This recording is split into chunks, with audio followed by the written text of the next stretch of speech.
My grandmother's table was set for 14 people. Flowers. A cake with her name in pink frosting. The kind of afternoon that photographs well and feels, from the outside, like the exact shape a family is supposed to take on a Sunday in June. My husband Marcus put his hand on my knee under the table. He leaned close and said it quietly, without moving his face. "Get your bag. We are leaving. Act like nothing's wrong." I almost laughed. I thought he was being dramatic about something small. I picked up my bag. I said goodbye to my grandmother. I hugged her for longer than I planned to. 15 minutes later, I called the police. Part 1. I need to tell you what Marcus saw before I tell you what I didn't. He had excused himself to use the bathroom during the appetizers.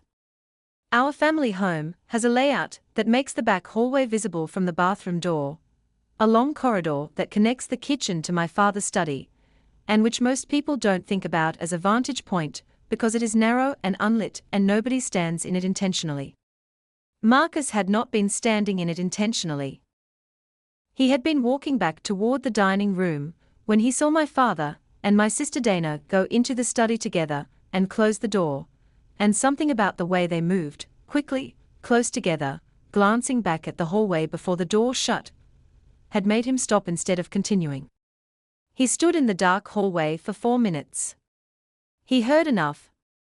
"My name is Lydia. I am 36 years old. I grew up in a mid-sized city in Ohio in a house that my grandmother bought in 1974 and signed over to my father in 2003 when she moved in with us after my grandfather died. That transfer is relevant. So is the fact that I was 17 when it happened and not present for the signing and was told about it afterward as an administrative detail rather than a family decision. My grandmother's name is Rose. She is 82 years old, sharp in most of the ways that matter, and slower in a few of the ways that people become slow when they are 82, and have spent decades trusting the people around them to handle things that feel increasingly complicated. She had a stroke 14 months before the birthday party. Mild, her doctor said. Meaning it did not take her speech, or her movement, but it did take some of the edges off her processing speed, and her ability to track complex information across time. She recovered well. She was, by the Sunday in June when 14 people sat around her birthday table, recognizably herself in most moments. In most moments. My father, Robert, is 61. He retired early from a manufacturing management position, and has spent the last 4 years managing what he describes as his investments, and what I have observed, from a careful distance, to be a set of ventures that have not performed consistently well. He is not a dishonest man, or he was not when I was building my understanding of who he was. He is a man who had arrived at a stage of his life where certain pressures had accumulated and certain options had narrowed, and he had made, I now believe, a set of decisions that he had found ways to justify to himself so thoroughly that the justification had become indistinguishable from the truth. My sister Dana is 39. She lives 15 minutes from my parents' house and has been my father's closest confidant since she moved back to Ohio 6 years ago following a divorce.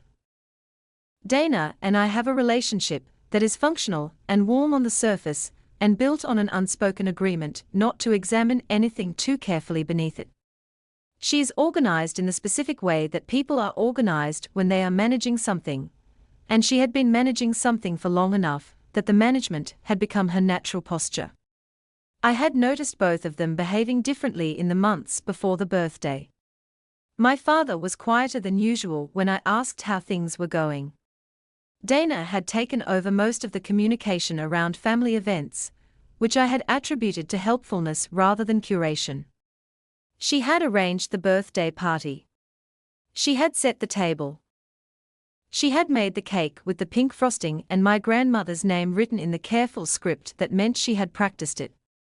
She had also, I would later understand, arranged something else for that afternoon entirely. Marcus came back to the table from the bathroom, and he sat down, and he put his hand on my knee, and he looked straight ahead, at the centerpiece, for approximately 30 seconds. I watched his face in my peripheral vision. I had been married to Marcus for 9 years and I knew the specific quality of his stillness when he was making a decision about how to handle something. He was not a reactive man. He was a man who assessed before he moved, which was sometimes frustrating in ordinary life and which, on that particular Sunday afternoon, was the reason we left when we did. He leaned close. He said, "Get your bag. We are leaving. Act like nothing's wrong." I looked at his face. I got my bag. Part 2. Marcus locked the car doors before he spoke. That detail stays with me. Not because it was dramatic, but because it was practical, and Marcus was a practical man, and the fact that his first instinct was to lock the doors before saying anything told me the category of thing I was about to hear. I sat in the passenger seat of our car in my father's driveway, and I looked at the front of the house, the window boxes my grandmother had planted every spring for 40 years, the same blue shutters, the porch where I had sat on summer evenings my entire childhood, and I waited. He told me what he had heard. My father and Dana had been in the study to finalize something. That was the word Marcus heard, finalize. He had heard the word documents. He had heard the phrase she already agreed to it, and he had heard Dana say the name of an attorney he did not recognize, and he had heard my father say they needed it done before the end of the month. He had heard my grandmother's name. I sat with that for a moment. Then I asked Marcus what he thought it meant. He said he wasn't certain. He said it could be several things. He said it could be a routine estate update that they had simply not mentioned to me, which was possible, which I should consider. He said it could also be something else and that the speed and secrecy of it concerned him, and that he thought we should leave before whatever was being finalized was presented to us as already done, because being present when a thing is announced as complete is different from being present before it is complete.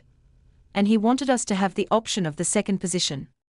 That was why we left. I called my cousin Patrice from the car. She was not at the party, she lived in Columbus and had sent a gift and a card. Patrice had been close to my grandmother for years and had visited her regularly since the stroke. I asked Patrice, as carefully as I could manage, whether my grandmother had mentioned anything recently about changes to her financial arrangements or her estate. Patrice was quiet for a moment. Then she said, "Lydia, I was going to call you this week." She told me that my grandmother had mentioned, during a visit 3 weeks earlier, that she had signed some papers. She said my grandmother had not been entirely clear on what the papers were. She said my grandmother had described it as something Robert and Dana had organized and that it was just taking care of things, and she hadn't wanted to bother anyone. Patrice said she had asked my grandmother if she had a copy of what she signed, and my grandmother had said Dana had the copies and was keeping them safe. I looked out the car window at the highway. This was not the first time something had been organized around my grandmother without adequate visibility. I understood that as I sat in the car, because the pattern had been there for years in the same way patterns are there, individually unremarkable, collectively undeniable once you stop explaining them away. My grandmother had a savings account she had maintained since before I was born. When I was 24, I had helped her set up online banking access so she could monitor it from home. 2 years later, during a visit, she had asked me to help her check the balance because the number didn't look right. The balance was $4,300 lower than it had been the previous time she checked. She had no memory of any withdrawal. My father, when I mentioned it to him, said she had probably moved it herself and forgotten, which was possible at that point, but which I had not been fully satisfied with and had filed away under things I chose not to push because pushing felt like accusation, and I was not prepared to accuse my father of anything. There was the car situation 2 years after that. My grandmother had a reliable older sedan that she no longer drove following the stroke. Dana had suggested selling it to simplify things and my grandmother had agreed, and the car had been sold, and the money had gone into an account that Dana managed on my grandmother's behalf for convenience. My grandmother had asked me once, carefully, whether she could access that account herself if she needed to. I had said I would look into it, and I had mentioned it to Dana, and Dana had said of course, whenever Grandma needs anything she just has to ask me, and I had accepted that and moved on. I had been moving on from things in this family for 36 years. I said to Marcus, I think we need to call someone. He said, I think so too. He was already pulling over. Part 3. I called my grandmother's doctor first. Not the police. Not yet. I called Dr. Anita Reeves, who had been my grandmother's primary care physician for 11 years and who had managed her care following the stroke with the specific attentiveness of a doctor who understood that her patient was sharp in most ways and vulnerable in specific ones. I had Dr. Reeves's number because I had been present at enough appointments over the past 14 months to have saved it, which was something Dana had not accounted for when she organized her version of my grandmother's world. Dr. Reeves did not answer. I left a message. I said it was important and that I needed to speak with her about my grandmother's capacity to consent to legal documents, and that I would explain further when she called back. I said please call back today if at all possible. Then I called Patricia Cohn. Patricia was an elder law attorney whose name I had encountered 2 years earlier when I had done some preliminary research after the car situation. I had saved her number in my contacts under a neutral label because I had wanted to have it without broadcasting that I had it. I had hoped I would never need it in this specific way. I called her on a Sunday afternoon and she answered because elder law attorneys who take their work seriously tend to answer on Sundays, which is when families in crisis tend to call. I told her what Marcus had heard. I told her about the stroke and the recovery, and my grandmother's current cognitive state. I told her about the savings account and the car. I told her about Dana holding the copies and it being taken care of. I told her that a birthday party for my 82-year-old grandmother was currently in progress at her house, and that something was being finalized that afternoon that I had not been told about. Patricia said, "Do you have any reason to believe your grandmother is in immediate physical danger?" I said no. She said, "Okay. What you are describing sounds like it may be financial elder abuse facilitated through document execution during a period of diminished capacity. That is a specific legal category with specific remedies." She said the first thing I needed to do was obtain a copy of whatever had been signed. She said the second thing was to establish a record of my grandmother's cognitive state around the time of signing. She said Dr. Reeves was the right call. She said she would be available Monday morning and that I should call her first thing. Then she said, "If you believe documents are being executed or transferred today that you want to contest, it may be worth contacting Adult Protective Services now rather than waiting." I looked at Marcus. He was already looking at me. I made the call. The Adult Protective Services intake line connected me to a weekend on-call coordinator, who was calm and systematic, and who asked me a series of questions that I answered as precisely as I could. She told me that based on what I had described, a welfare check could be initiated. She said an officer would make contact. She said it would not be aggressive or alarming, just a check, a presence, a record that this concern had been raised on this day at this time. I said, "Yes. Please." We sat in the car for 20 minutes after that. Not speaking much.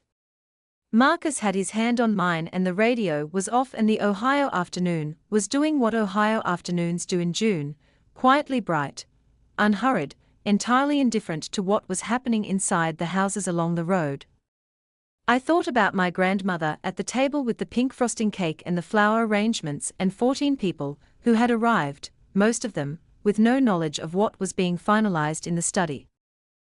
I thought about the way I had hugged her when we left. Longer than I had planned. Some part of me had understood something before my conscious mind had formed the thought. My phone rang. Dr. Reeves. I explained the situation. She was quiet for a moment and then she said, I need to tell you something I should have told the family sooner. She said that at my grandmother's last appointment, 3 weeks earlier, she had noted some concerns about a decision my grandmother had described making around financial documents. She said my grandmother had seemed uncertain about the details. She said she had intended to follow up and had not yet done so and that she was very sorry. I said, can you document what you observed at that appointment? She said, yes. I'll do it tonight. I thanked her. I put down the phone. Then Marcus's phone buzzed. A text from his brother, who was still at the party. It said, police just showed up at the house. What's going on? I looked at the message. I said, I'll explain later. I put on my seatbelt. Part 4. The welfare check lasted 40 minutes. I know because Marcus drove back past the house and parked down the street, and we sat and watched the officer's car in the driveway, and I counted the time in the specific way you count things, when you need something to do with your hands and your mind while the rest of you waits. The curtains moved once in the front room. The porch light came on even though it was still afternoon. At the 40-minute mark the officer came out, spoke briefly into his radio, and left.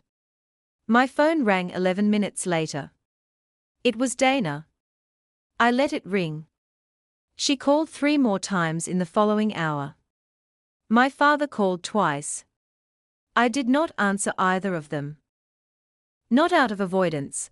I had things to say and would say them, but because Patricia had been clear that any conversation with my father or Dana about the documents should happen after I had the full picture, and not before. And I had learned enough that afternoon to understand the value of not speaking until I knew what I was speaking about. Patricia called me Monday at 8 in the morning as promised. By that point I had 3 things she had said I would need. Dr. Reeves's written documentation of the appointment 3 weeks before the party, emailed to me the previous evening with a clinical precision that told me she understood the weight of what she was recording. A photographed copy of the relevant document, which my grandmother had retrieved from a folder in her bedroom and read to me over the phone on Sunday evening when I called her directly, bypassing my father and Dana entirely. And Patrice's written account of the conversation, where my grandmother had described signing papers without full understanding of their contents. The document was a power of attorney. Broad in scope. Assigning Dana full legal and financial authority over my grandmother's affairs, including the right to manage, transfer, and make decisions about her assets without requiring my grandmother's ongoing consent. It had been signed 12 days before the birthday party. The signature was my grandmother's. The notarization was dated a Thursday afternoon, a day when my grandmother, I knew from her own account, had been tired after a physical therapy appointment and had not been wearing her reading glasses. I sat with that document for a long time. Patricia reviewed it and the supporting documentation over 2 days. On Wednesday she told me the grounds for contesting were substantial. She said the combination of recent stroke history, Dr. Reeves's documented concerns about comprehension, the absence of independent counsel advising my grandmother at signing, and the broad scope of the authority granted created a clear picture that a court would take seriously. She said she wanted to file for an emergency guardianship review and a temporary freeze on any asset transfers made under the power of attorney's authority. She filed on Thursday. My father called me that evening. This call I answered, because by Thursday, I had what I needed and the conversation could happen on ground I had prepared rather than ground he had chosen. He said, Lydia, I think there's been a misunderstanding. I said, Dad, I have the document. I have Dr. Reeves's notes. I have Patricia's account. I have the power of attorney your attorney notarized on a Thursday afternoon when Mom had just come from physical therapy. He was quiet. I said, I'm not calling to fight with you. I'm calling to tell you that Patricia Cohn has filed for a guardianship review and a temporary freeze. The court will appoint an independent guardian ad litem for Grandma. Everything from here goes through that process. He said, "We were trying to take care of her." I said, "I know you believe that." That was the whole conversation.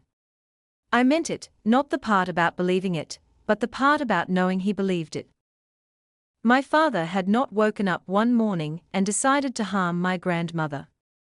He had arrived at a set of financial pressures over years and had made a series of small decisions that each felt justifiable in isolation, and which had accumulated into something he could no longer look at clearly. Dana had helped him not look at it clearly because looking at it clearly would have required her to be a different person than she had become in the 6 years since she moved back to Ohio. People are rarely the villains of their own stories. That had never made the damage less real. The guardianship review took 11 weeks. The court appointed an independent guardian to oversee my grandmother's affairs during the process. The power of attorney was suspended pending review. An audit of my grandmother's accounts over the previous 3 years was ordered as part of the proceeding. The audit found 4 transfers totaling $61,000 that the appointed guardian described, in formal language, as requiring explanation. My father retained an attorney. Dana stopped calling me after the audit findings were submitted to the court. My grandmother moved into a smaller apartment near my house in September. She had decided she wanted to be somewhere new, not the house she had lived in for 50 years, not the address that had accumulated so much of what had happened. She said she wanted a window that faced east because she liked morning light. We found her a place with exactly that. I helped her move in on a Saturday, and we arranged her furniture, and hung her photographs, and she made tea in her new kitchen, and we sat at her small table and drank it without talking about any of it.